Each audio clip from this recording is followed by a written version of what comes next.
الکریم واعوذ باللہ من الشیطان الرجیم بسم اللہ الرحمن الرحیم۔ پچھلی دفعہ ہم آیا نمبر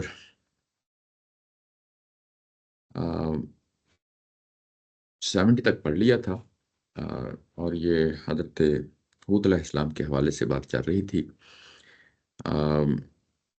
اور قوم عاد کی طرف حضرت حود علیہ السلام کو بھیجا گیا، اور ان کی دعوت جس سے انہوں نے آغاز کیا وہ یہی تھی کہ اللہ کی عبادت کرو اور اللہ کے علاوہ کوئی اور معبود نہیں ہے۔ اور اس کے بعد جس طرح کے مسائل اور مشکلات اور تان و تشنیع کا سامنا کرنا پڑا وہ چیزیں ہم نے دیکھیں، اور اس کے بعد اس کا جواب دیا گیا آیت نمبر 67 میں، اور یہ بتایا گیا کہ میں اللہ تعالیٰ کی طرف سے جو رسول بن کر تمہارے درمیان آ گیا ہوں اور تمہیں نصیحت کرتا ہوں اور امین ہوں، قابل اعتماد ہوں تمہارے لیے۔ اس کے بعد بات آگے بڑھی اور یہ کہا کہ تمہیں یہی چیز عجیب لگ رہی ہے کہ تمہارے درمیان تمہاری طرح کا ایک عام انسان جو ہے نا، جس کو رسول کے منصب پر چنا گیا ہے، اس کو بھیجا گیا ہے، اور وہ تمہیں انذار کر رہا ہے، اور یہ چیزیں یاد دلا رہا ہے کہ قوم نوح کے بعد تمہیں بھی جو ہے نا اسی طریقے سے یعنی اقتدار دیا گیا، اور تمہیں اللہ تعالیٰ کی بے شمار نعمتوں سے نوازا گیا۔ اب یہ موقع ہے کہ تم اس سے فائدہ اٹھاؤ اور اللہ تعالیٰ کے سامنے یعنی سرنڈر کرو اور کامیابیوں سے جو ہے نا سرفراز ہوں۔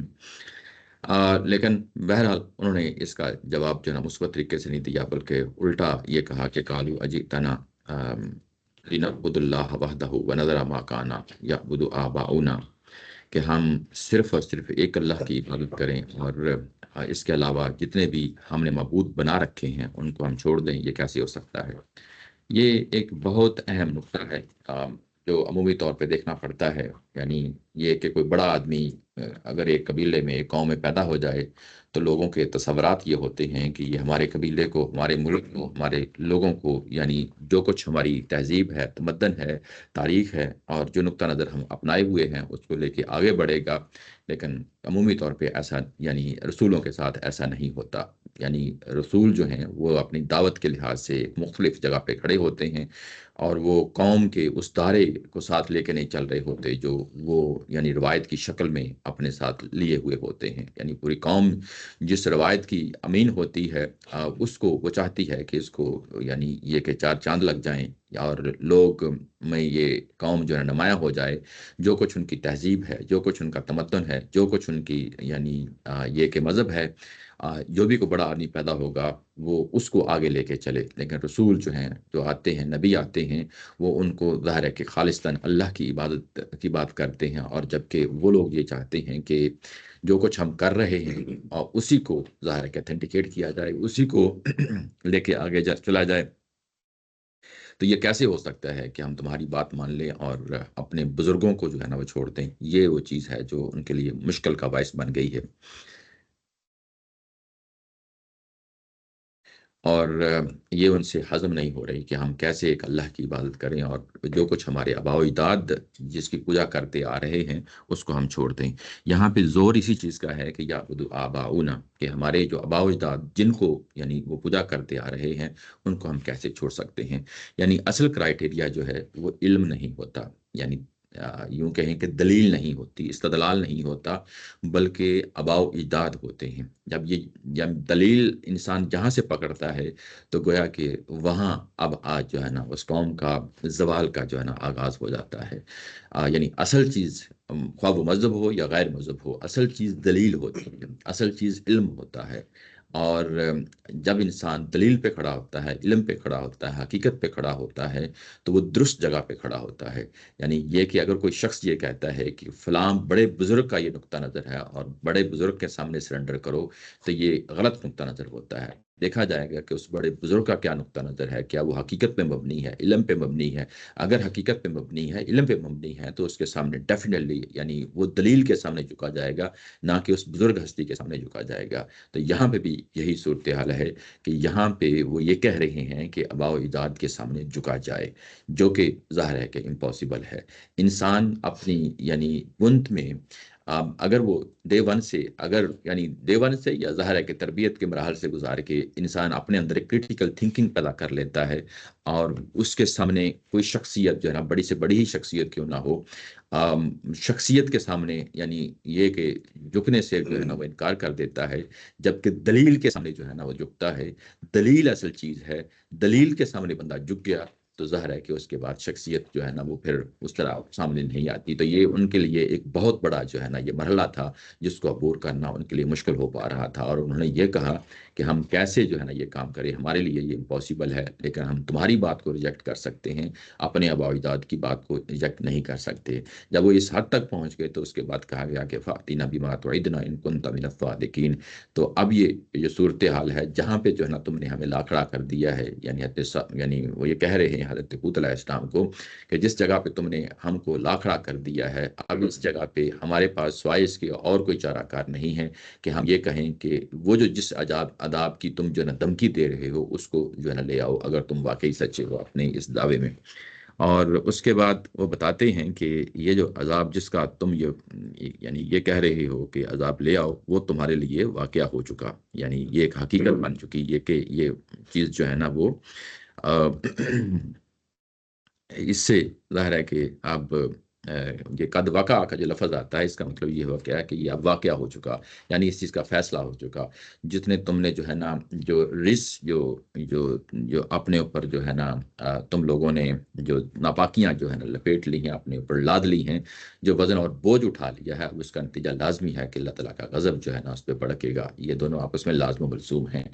اور اس کے بعد جب یہ یعنی ان کو یہ بات بتا دی گئی کہ ظاہر ہے کہ اب یہ عذاب آیا ہی چاہتا ہے۔ اس کی تفصیل میں نے پچھلی دفعہ کر دی تھی کہ یہ رس کا جو لفظ ہے یہ کس طریقے سے طہارت یعنی جو اس کے پاکی کے جو ہے نا مقابلے میں بولا جاتا ہے، اور کیسے دو فریق جو ہے نا وقت کے ساتھ علیحدہ ہو جاتے ہیں، یعنی یہ کہ جو ایمان لاتے ہیں ان کو علیحدہ کر دیا جاتا ہے، اور جو ایمان نہیں لاتے، جو شرک پہ ڈٹے رہتے ہیں اور رسول کی مخالفت میں ڈٹے رہتے ہیں، وہ رجس پہ کھڑے ہو جاتے ہیں، اور رجس ناپاکی کو کہتے ہیں۔ ناپاکی یعنی گندگی، ہر وہ چیز جو ظاہر ہے کہ جو جس سے انسان کراہت کرتا ہے وہ رجس کہلاتی ہے۔ تو یہ ظاہر ہے کہ ناپاکی اور اللہ کے غضب دونوں کو جو ہے نا ایک ساتھ رکھ کے بتا دیا ہے کہ یوں انسان اس رجس میں آگے بڑھتا چلا جاتا ہے، ناپاکیاں اپنے پر سمیٹتا چلا جاتا ہے، تو اللہ کا غضب بھی جو ہے نا اسی طریقے سے پرپورشنلی آگے بڑھتا چلا جاتا ہے۔ تو گویا کہ اب وہ موقع آیا ہی چلتا ہے جب تم نے جو ہے نا یہ کہا کہ وہ جو دھمکیاں تم دے رہے ہو اس عذاب کی وہ لے آؤ، تو اس کے جواب میں پھر یہ کہا کہ یہ عذاب جو ہے نا اب لازم ہو گیا ہے تم پہ۔ اس کے بعد ہے اتجادلوننی فی اسماء سمیتموہا انتم و آباؤکم ما نزل اللہ بہا من سلطان۔ کیا تم جو ہے نا مجھ سے اس بارے میں جو ہے نا جھگڑتے ہو، کہ ان ناموں کے بارے میں جھگڑتے ہو، اسماء اسم کی جمع ہے، نام یعنی ناموں کے بارے میں جھگڑتے ہو جن کے نام تم نے خود رکھ لیے ہیں، سمیتموہا جن کے نام تم نے خود رکھ لیے ہیں اور تمہارے آباء و اجداد نے رکھ لیے ہیں، ان کے بارے میں اللہ تعالیٰ کی ذات نے کوئی بھی دلیل اور سند نہیں اتاری۔ سلطان دلیل سند کو کہا جاتا ہے، اس کے بارے میں اللہ تعالیٰ کی ذات نے کوئی دلیل نہیں اتاری۔ یہ اگر آپ دیکھیں تو جو پیچھے بات کہی تھی کالو اجئتنا لنعبد اللہ وحدہ ونذر ما کان یعبد آباؤنا، یہ اس کا جواب ہے۔ یعنی جو بعد میں بات کہی تھی فَأْتِنَا بِمَا تُعِدُنَا إِن كُنتَ مِنَ الصَّادِقِينَ، اس کا جواب پہلے دے دیا ہے۔ تو یہ قرآن مجید کا جو اسلوب ہوتا ہے، دو باتیں ہوتی ہیں تو کس چیز کا پہلے ٹیکل کرنا، کس چیز کو بعد میں کرنا، یہ ترتیب جو ہے ہمیشہ سامنے رہنی چاہیے۔ تو یہاں پہ جو آخری بات کہی تھی، یہاں پہ دو باتیں تھیں آیت نمبر 70 کے اندر۔ پہلا یہ تھا کہ کیا ہم جو ہے نا اللہ کے علاوہ باقی معبودوں کی عبادت کریں اور اپنے آباء و اجداد کے جو معبود تھے ان کو چھوڑ دیں۔ اس کے بعد دوسری بات یہ کہی تھی کہ اس عذاب کو لے آؤ جس کی تم ہمیں دھمکی دیتے ہو۔ یہ دو باتیں تھیں۔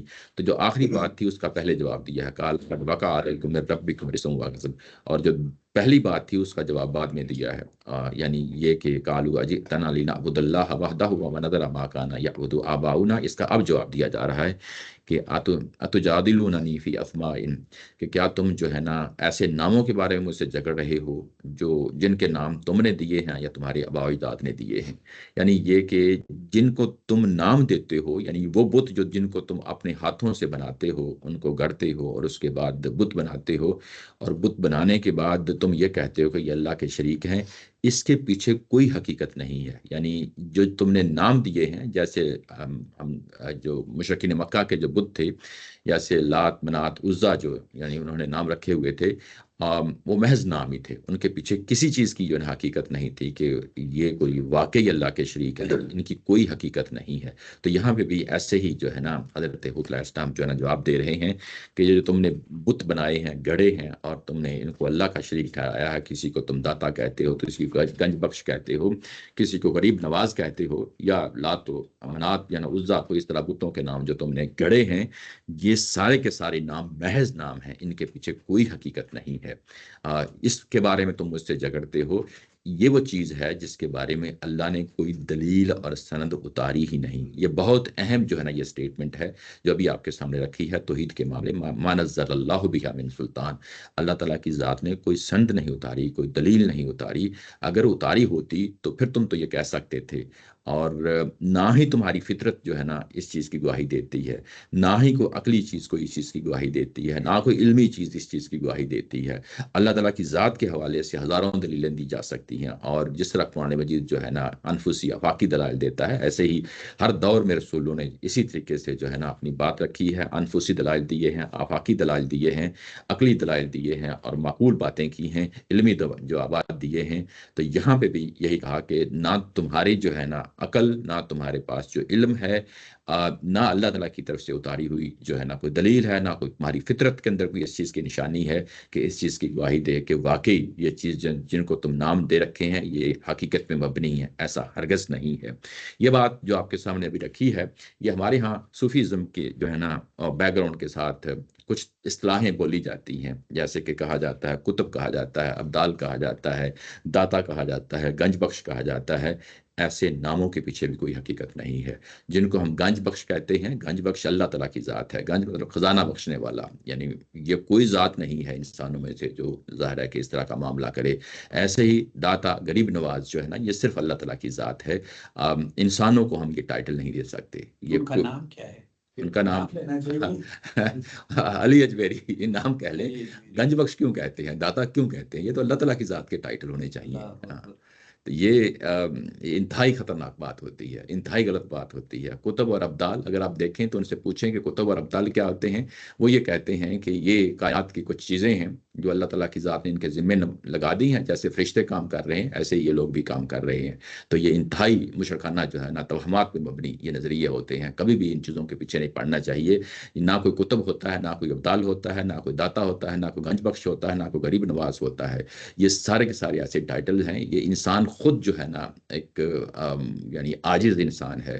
اس کے ہاتھ میں کچھ بھی نہیں ہے، اور کسی کے حوالے سے بھی اس طریقے سے نہیں سوچنا چاہیے. جیسے بتوں کے بارے میں یہاں کہا گیا ہے، ایسے ہی انسانوں کے بارے میں بھی کوئی ایسے تصورات نہیں پالنے چاہیے. یہ انتہائی خطرناک چیز ہے، اور یہ شرک پہ مبنی جو ہے نا نظریات اور خیالات ہیں، ان سے ہمیشہ دور رہنا چاہیے. یعنی یہ کہ جب تم یہ نام دیتے ہو تو ظاہر ہے کہ یہ مشرکانہ تہذیب ہوتی ہے. اس میں یہ کہا جاتا ہے کہ یہ بت جو ہے نا یہ بارشیں برساتا ہے، یہ بت جو ہے نا اولادیں دیتا ہے، یہ بت جو ہے نا مطلب یہ اس طرح کے تصورات پیدا ہو جاتے ہیں. تو یہ بس محض نام ہی ہوتے ہیں. ان کے پیچھے کوئی حقیقت نہیں ہوتی. یہ کچھ بھی کرنے کے قابل نہیں ہوتے. یہ کوئی بھی ان کے اندر جو ہے نا اللہ تعالیٰ کی ذات کا کوئی شریک ہوتا ہے، نہ ہی کسی کو اللہ تعالیٰ کی ذات نے ایسی کوئی سند جو ہے ان کے بارے میں اتاری ہے. اگر اتاری ہوتی تو وہ خود بتاتا، جبکہ اس نے اتاری نہیں ہے. تو اس کا اپنا اس کے بارے میں اللہ تعالیٰ کی ذات کا بیان ہے کہ اس کے بارے میں کوئی دلیل جو ہے یا کوئی سند جو ہے اس نے نہیں اتاری. سلطان سند دلیل کو کہتے ہیں. اس کے بعد فانتظروا انی معکم من المنتظرین، اور انتظار کرو. اس کے بعد یعنی یہ ترجمہ اگر آپ دیکھیں تو اچھا انتظار کرو، میں بھی تمہارے ساتھ انتظار کرتا ہوں. فانتظروا، تم انتظار کرو، انی معکم، میں بھی تمہارے ساتھ، منتظرین، میں بھی تمہارے ساتھ. جیسے تم انتظار کر رہے ہو ویسے ہی میں بھی انتظار کر رہا ہوں. یہ کس چیز کا جواب ہے؟ یہ اگر آپ دیکھیں تو یہ کس طریقے سے بات آگے بڑھ رہی ہے. یہ جو پہلی بات تھی قالوا اجئتنا لنعبد اللہ وحدہ ونذر ما کان یعبد آباؤنا، اس کا جواب دیا تھا